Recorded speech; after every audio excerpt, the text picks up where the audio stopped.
So today I'm going to be taking a look at the Diamond Select, or Marvel Select, Sandman figure.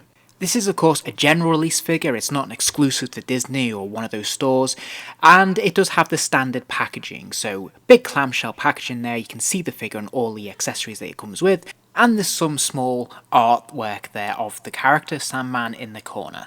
And as is the case with Marvel Select, this is huge packaging, definitely oversized, and you can see the side column here, they use every bit of this because they give it a lovely artwork on the side there, which looks fantastic.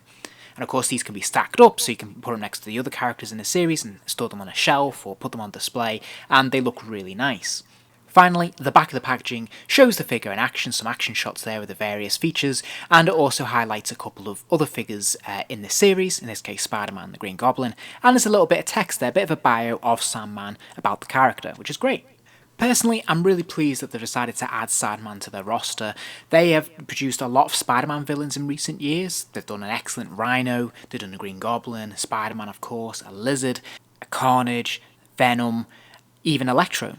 So I'm really pleased to finally have another Rogue to add to the Rogues gallery for Spider-Man. And here he is out of the packaging. This sculpt looks really good to me, this looks faithful to what I think of as Sandman. At the moment, of course, this is Sandman in his human form, and I think they've done a really nice job here. I think the paint apps are spot on, we've got nice textures there in terms of the top, I love the contrast of the green and the black, there's little details, the brown of the boots, the little belt, very nice job. If I was going to nitpick though, I think there's some gaps in the hip joints and particularly in the waist that are just a little bit too unsightly. But that's really very minor to be honest, and overall this is a great sculpt. His articulation is amped up. This is a Marvel Select, so they're not really known for their articulation, but in recent years they've really stepped up the game, and this is a good example of this. So his head obviously does spin 360 degrees, there's a little bit of movement up and down. He does have ball jointed shoulders though, so there's a good range of motion you can get there. He's also got the bicep swivel, and he has a single jointed elbow. At the wrist, his hand rotates 360 degrees, but also at the lower wrist as well. So there's 2 points of swivel there. One at the end of the t-shirt, and one where the fist meets the wrist. And of course it also is hinged, so it does bend up and down. He does have a little bit of a ball joint in the chest there, and of course he does swivel at the waist. But to be honest, that chest joint, you're not really getting a lot of range of motion out of that. So it feels a little bit redundant, or it just doesn't quite work. He has these hinge hips. I'm not a great fan of this look, to be honest. It tends to look pretty unsightly, but the legs do kick out to the side, which is nice, and they do kick forwards and backwards as well. So that's, good to have, but like I said, it doesn't, visually it's not that impressive.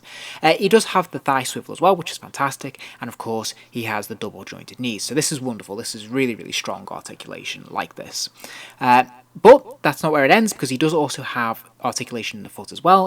His boots do move from side to side and a little bit forwards and back, but not a lot. He does come loaded with accessories, so he has his sandy base, an extra pair of human hands, as well as 2 additional right hands, 2 left sand hands, one an open hand, the other a closed fist, 1 long spiked mace hand, as well as a larger spherical mace hand, and finally his lower half sand body. And I appreciate that's difficult to understand quite what I'm talking about, so here he is fully assembled with that lower half body there. So as you can see, the effect is that he's rising up out of the sand and is ready for action.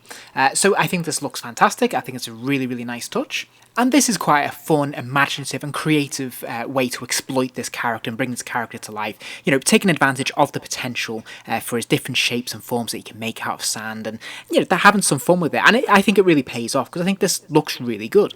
And ultimately, it means that this figure is really very versatile when it comes to posability and display. And here's a close-up of the join there, so you can see that it is quite seamless, and it's covered by those little spikes, so it adds a little bit of texture, and I think this looks really good. And here we can see some different examples of different poses that you can put him in with the different combination of bits and pieces that he's got there. And I think that overall, that is this figure's key strength really, is the versatility of it, and the fact that you can mix and match all these bits and pieces to get the definitive look that you're after in terms of your display, or, just creating more opportunities for just mixing it up and looking fun and being dynamic. One quick word of warning though, I did find that on the right arm, adding the spherical mace was really quite difficult because the peg hole wasn't large enough for the giant peg that is in the arm. So as you can see here, mine, I didn't want to force it, so mine is not quite sitting nicely. I think what you'd have to do really is just get in there and work that peg hole with a knife or something like that, just to make it a little bit wider so it accommodates the peg a bit more. I might also suggest wearing gloves because this mace is spiky and its plastic points, they really dig into the skin. So, for the sake of comparison, here he is standing next to the Toy Biz version of Sandman from the Marvel Legends line from a few years ago. Now, there have been many different takes on Sandman across the years, so this is by no means the definitive version, but it is one of my absolute favourites. One of the reasons for that being is that he is really textured. He actually feels grainy, like he's made of sand, and I think they did a really great job of him. And he still stands up after all these years as one of my favourite versions of this character. But we can see here that the Marvel Select version, I would say, is a marked improvement. Certainly they haven't gone for the sandy feel or the grainy feel, so he's much smoother in his human elements. But I think just things like the face sculpt in particular is obviously a vast improvement. This looks much more comic accurate and just more human looking, which I think is essential to this character. So I think this is really good. I also think they've been incredibly generous with the amount of accessories they've given him, and I think that pays off really well. I think it's great that we've got a couple of different versions of the mace. I think it would have been nice if, rather than having two different maces, we could have had maybe more of a hammer effect or something like that, maybe something a little bit different to shake it up. But I think what we've got is really very good, and I like the extra effort and attention to detail they've put into this. I particularly like the option to have him just emerging out of the sand. This is probably my favourite look for him.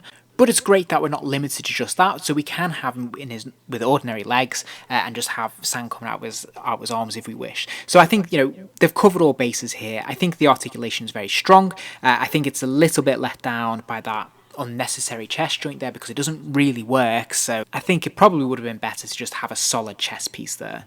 But overall, I think this is a really solid figure. I really do like it, and I like having it in the collection. And for me, I think he's a 4-star figure. I hope you enjoyed the vid. If you did, please do give it a like, and remember to subscribe as I'll be posting more videos soon.